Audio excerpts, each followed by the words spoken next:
Драги мои, денешната тема опфаќа еден проблем, една социјализација и една здравствена заштита. Децата со оштетен слух и говор, односно работата во заводот, трпеливоста, посветеноста, грижата и љубовта на овие луѓе кои што овдека работат и се грижат конкретно за овие деца. За тоа од кога работи заводот, од кога ја почнува оваа дејност, ќе прашаме внатре.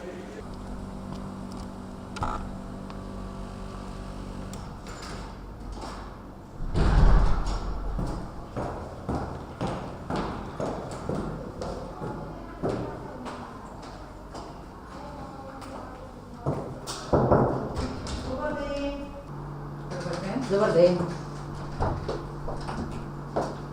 Здраво, добро, како сте вие? Мило. Почитувани мој гостин, кој ќе ми даде одговори за работата на Заводот за рехабилитација на деца со оштетен слух, говор и глас, е раководителот Анита Ѓоргиевска. Ви благодарам што одвоивте време да бидете дел од утринската програма на Мега телевизија. Мило ми е. Кажете ми за почеток, кога е основан и колку време постои Заводот? Значи, Заводот за рехабилитација е основан во 1951 година како дел од истоимениот завод во Скопје. Значи, од 1951 година до 1991 година функционираме како еден завод, значи со подрачна единица во Битола. Од 1991 година, значи, сме самостојни и до ден денес функционираме како јавна здравствена установа на територијата на Југозападна Македонија. Кога станува збор за деца кои што имаат проблеми, нели, со глувост, наглувост, кажете ми како се врши првата детекција, бидејќи генерално секоја проблематика што се јавува, ако рано се открие, постојат многу можности, нели, за лекување, подобрување на состојбата и слично. Како ја вршите вие детекцијата? Значи, првично детекцијата ја вршат најчесто матичните лекари или родителите, затоа што многу често, значи, оштетувањето и слухот е наследна особина која што се префрлува најчесто преку една генерација, или евентуално на систематските прегледи кои што се во советувалиштата за здраво дете, лекарот кој што е таму ќе лоцира дека има одредено оштетување на слухот. Поради таа причина, значи, најчесто ги препраќаат кај нас во заводот. До минатата година во заводот вршевме аудиометрирање, значи, на деца.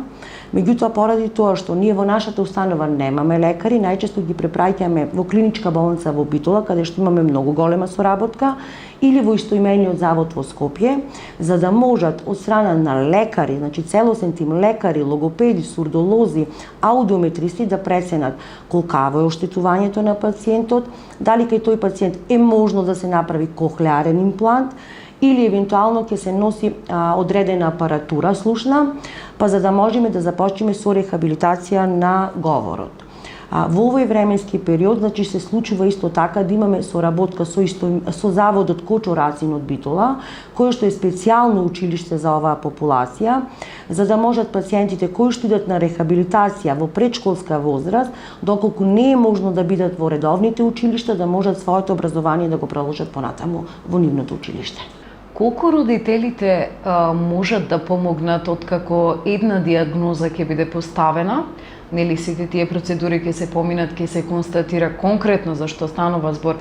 Колку родителите се тие кои што можат да извршат детекција или евентуално да помогнат или да ја влошат состојбата на детето? Значи, родителот е тој кој што најмногу помага на своето дете. Рехабилитационите третмани, независно дали се кај деца, со оштетување на слух, со одредена друга патологија, развојна, аутизам или било која друга патологија, значи дека родителот е тој кој што во целиот период, во целиот процес на рехабилитација треба да биде заедно со своето дете и заедно со својот логопед. Тоа значи дека треба константно во текот на повеќе години родителот да го носи своето дете во установата, да го чека додека се врши рехабилитациониот третман, затоа што јас секогаш кажувам, значи кога учевме на факултет, а и во пракса се покажа дека е точно така, логопедската рехабилитација е процес кој што е повеќе од долготраен и бара многу големо трпение и соработка со родителите. Напоменав дека вашата работа пред се е хумана, трпелива, со многу грижа и љубов. Колку децата кои што доаѓаат на рехабилитација може да имаат целосно излекување, да имаат добра социјализација во општеството, да одат во редовни училишта и попречувањата во нивниот слух да не бидат пречка и бариера за понатамошен развој на тие деца, нели од психолошки аспект, но и од социјален. Значи во 2015 година ние сега правевме една статистика која што ја водиме на крајот на секоја, значи измината година. Во нашиот завод се рехабилитирани околу 3300 пациенти, односно 3300 пакет услуги, некаде околу 400 до 500 пациенти поминуваат, значи во текот на еден месец кај нас во установата. Тие се повторуваат и генерално, значи земено е дека од тие 3300 пакет услуги, ако земеме во просек дека се 300 или 400 пациенти, од нив 350 пациенти се во редовните училишта или во градинките во нашиот град. Тоа е многу добар податок. Да. Остатокот се пациенти кои што учат во посебните училишта, односно во посебните паралелки при основното училиште Ѓорги Сугарев, пациенти кои што се во Заводот за рехабилитација Кочораци, значи основното училиште за деца со попречености, или се деца од предшколска возраст. Што значи некаде над 80-85% децата кои што се кај нас се и деца на редовните училишта или редовните градинки на територијата на општина Битола. Кога ги споменавме градинките, се сеќавам дека минатата година имавме еден фрапантен податок кај децата кои што беа во предшколска или веќе во малите оделенија, често имаа проблем со говорот. Проблематичната буква Р, Л и слично Тие се една група. Така, доаѓа до доста изразито дека тоа се навистина во голем број деца кои што ги имаат како проблеми. Вие тоа го детектиравте, вие посочувавте и работевте, имаше оделение од 25 ученици каде што потреба од логопед имаа можеби 13. Како се врши таа детекција, колку работата со овие деца овозможува говорот да биде правилен и од каде доаѓаат проблемите за таков говор? Во текот, значи, на месец септември и во текот на месец јануари, после 20 откако ќе започне, значи, второто полугодие на учениците во редовните училишта, логопедите од нашиот завод вршат дијагностицирање на сите деца кои што се во прво оделение или поранешно забавиште кое што го викавме, исто така и големата група во детските градинки, затоа што ние одиме, значи, во детските градинки на општинската установа Мајски цвет. Градинките кои што се пролет, тие си имаат сопствен логопед и не можам да кажам, значи, таму што се случува. Што значи секој септември и секој февруари, јануари ние вршиме дијагностицирање. Најчесто се работи за триажниот тест, односно дали децата правилно ги изговараат гласовите. Ако во месец септември дијагностицираме од едно училиште или од една градинка, од една паралелка, дека од 25 деца, 15 или 17 се деца кои што имаат проблеми во говорот, најчесто тоа се гласовите Р, Л, С, шушкавите, на крајот во јуни месец, кога вршиме, значи, редиагностика на пациентите, ќе видиме дека едно или две деца останале за наредната година. Сите останати се веќе рехабилитирани. Колкава територија покривате и мислам дека во рамки на овој завод постои интернат? Не, ние сме, значи, заводот постои, имаме две подзасебни единици во заводот. Тие се амбуланските услови, значи тоа е се овие простори тука, амбулански услови кои што се во детските градинки, во основните училишта, и имаме болничко лекување. Значи, болничкото лекување е за оние пациенти кои што не се од градот Битола, а имат одредено органско пореметување или имат наод и мислење од Комисијата за категоризација, па е препорачливо да бидат сместени за одреден временски период во нашата установа. Тоа значи, за да не се малтретира родителот, од понеделник до петок го згрижуваме пациентот во нашата установа. Тука, значи, крај основните дијагностички и рехабилитациони процедури кои што ги имаме од страна на логопед, психолог и соматопед, попладне има, значи, занимливости со страна на останатите колеги кои што се во заводот, меѓутоа во петок ги спраќаме повторно да бидат во домашни услови, за да може да бидат заедно со своите родители. Предходно тоа не беше пракса. Не беше пракса.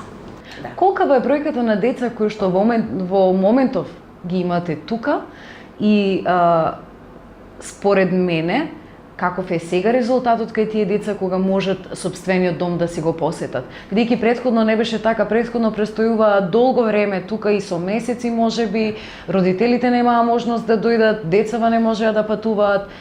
Што од психолошки момент на вистина може да се каже дека не е баш во ред. Психолошкиот момент е многу позитивен од моментот кога започнавме, значи децата да идат во понеделник и во петок да се заминуваат во своите семејства.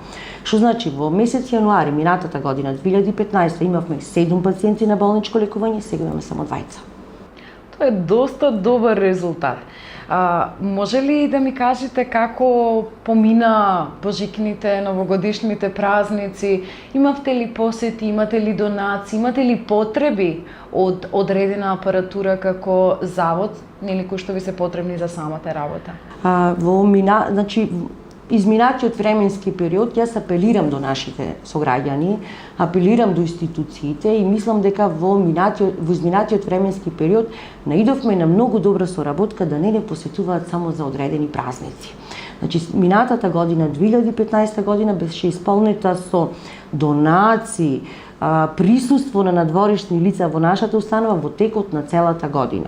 Имавме една донација на апаратура која што ја користат нашите колеги за одредени патологии кај децата. Имаме донации кои што се однесуваат на облека на децата, на постелнина, новогодишните пакетчиња беа тука од страна на градоначалникот, на други предпријатија и фирми од нашиот град. Меѓутоа секогаш имаме сограѓани и невладини организации кои што ќе дојдат, ќе не посетат, ќе поиграат со децата, ќе си заминат и представува една многу благопријатна состојба за нашите деца, да се каже дека и тие се деца и дел од ова општество и дека и тие треба да се вклучат во секојдневното наше живење.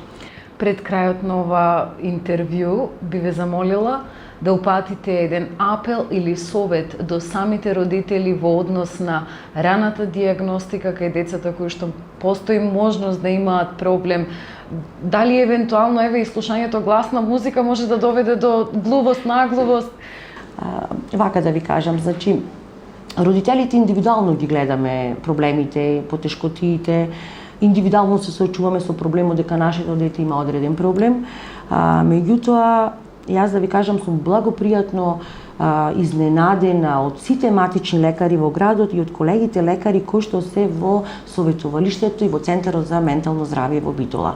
Значи, кога ќе утврдат на систематските прегледи на 3-4 години дека одредено дете има патологија, односно говорот не е во рамките на постоечкиот говор за нормално развивање, ги препраќаат кај нас и родителите се почесто и почесто доаѓаат во нашата установа. Првично може ќе дојдат да видат што се случува, како работиме, колку луѓе работиме во установата, да видат која категорија на дечина се носат. После одреден временски период ќе видиме дека тоа дете се јавило на листата на упати од мој термин кај било кој логопед. Кај нас е многу убаво што логопедите немат делење на пациентите во поглед на тоа дека еден логопед ќе го прими, па нареден логопед ќе го рехабилитира пациентот. Тоа значи дека родителот може кај било кој логопед во било кој слободен термин на мој термин да дојди, да донеси упат, да го донеси своето дете, да извршиме диагностика која што се врши значи од страна на логопедот.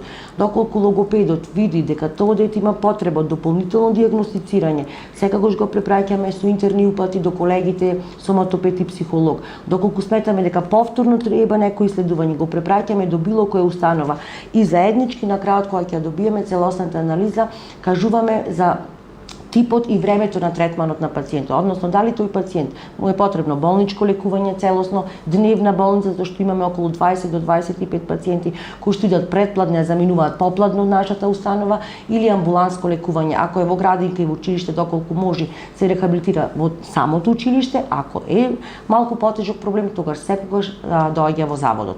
И најчесто термините кои што се попладне се многу зафатени кај моите колеги логопеди, зашто децата по принцип се од Сабајле во градинка, па попладне родителот ги носи. Значи апелирам до родителите, кога ќе заприметат тие дека има одреден проблем или кога ќе ги советува матичниот лекар или лекарот од советувалиште за ментално здравје, дека треба навистина да се упатат, затоа што тој е оптималниот период кога навистина се развива говорот. Анита, ви благодарам за одвоеното време.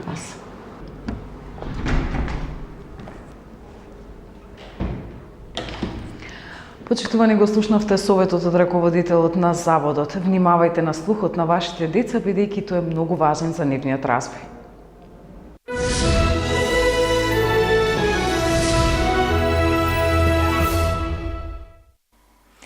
Од разговорот со раководителот на Заводот за слух, говор и глас ги слушнавме генералиите за оваа институција. Сега малку по-конкретно од аспект на начинот на детекција на проблемите кои може да се јават кај децата во раната возраст.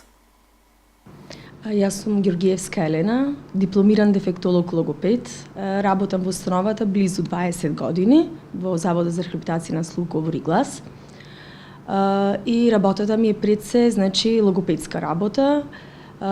Се грижиме за добриот говор на децата, односно развојот, правилниот развој на говорот кај децата.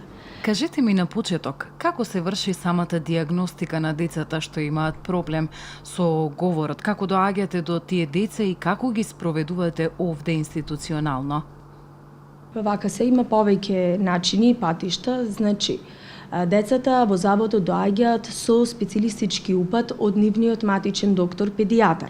Значи кога докторот ќе примети или родителот дека нешто не е во ред, тогаш издава специјалистички упат до Заводот за рехабилитација на слух, говор и глас и детето си има, значи сега со новото сум на мој термин, ние излегуваме логопедите на мој термин, го примаме пациенто и тој ден кога во сатот и денот детето е закажано, првен доаѓа овде, се отвара картон на детето и доаѓа до логопедо извршува диагностика, значи употребува разни тестови, од триажен до други тестови, се гледа во зависност од календарската возраст, кој е проблемот каде детето се детектира, се диагностицира, потоа се препраќа до психолого од негова гледна точка го согледува проблемот кај детето ако има или не, до соматопедо, кој што ја гледа фината и груба моторика, поготово посебно фината моторика е доста значајна за развојот на говорот и после тоа ние превземаме соодветни, значи даваме совети до родителите, се договараме за термино, значи децата од еднаш до 5 пати во неделата може да има потреба, зависно од тежината на проблемо, да има логопедски третман. Логопедскиот третман обично трае 30 минути, е индивидуален овдека во заводот и тоа, значи, во договор со родителите се договараме и тој термин на детето постојано е негов, си доаѓа, ние тука си работиме. Со кои проблеми најчесто се соочуваат децата, во смисла кои се најчестите диагнози? Да, тоа сакав да го напоменам, значи најчеста диагноза е дислалијата, значи најраспространета процентуално. Тоа се проблеми, значи, во говорот, обично фонемите тука се неправилно се изговараат, имаме тука проблеми, таа е најраспространета, мада имаме доста во последно време доста и алали, кај што има неразвиен говор и тоа сакам да го напоменам дека ете една нова појава се случува.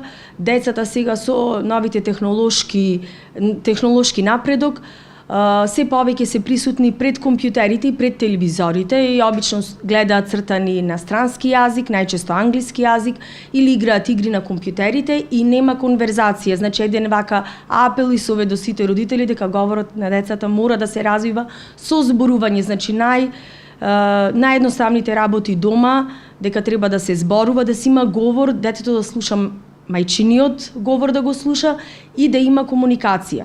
Значи да не ги заборавиме тука сликовниците пред спиење и приказните, така, за да се развива говорот, затоа што во последно време имаме многу деца знаат англиски, а не го знаат мајчиниот говор од премногу гледање цртани и пред компјутерите.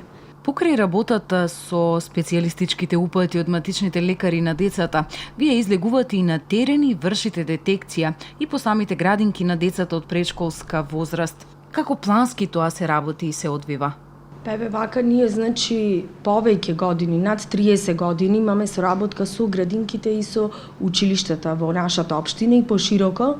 Ги опфаќаме децата, значи, во градинките ги опфаќаме таа предшколска возраст со наполнети 4 години.